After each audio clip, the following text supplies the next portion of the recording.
பாரத பிரதமரின் படத்தை கிழித்து தண்ணீர் பந்தலை தூக்கிய சென்னை மாநகராட்சியின் அநியாயம்.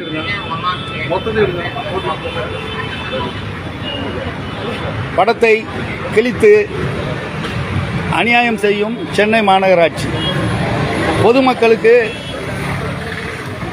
தாகத்திற்கு தண்ணீர் அளித்து வரும் தண்ணீர் பந்தலை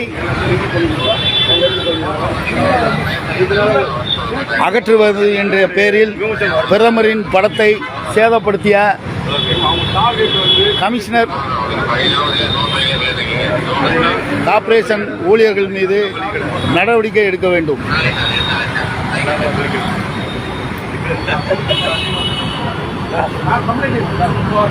முன்னறிவிப்பு எதுவுமின்றி அகற்றிய தண்ணீர் பந்தலை அதே இடத்தில் பொதுமக்களுக்கு வைப்பதற்கு காவல்துறை உத்தரவிட வேண்டும்.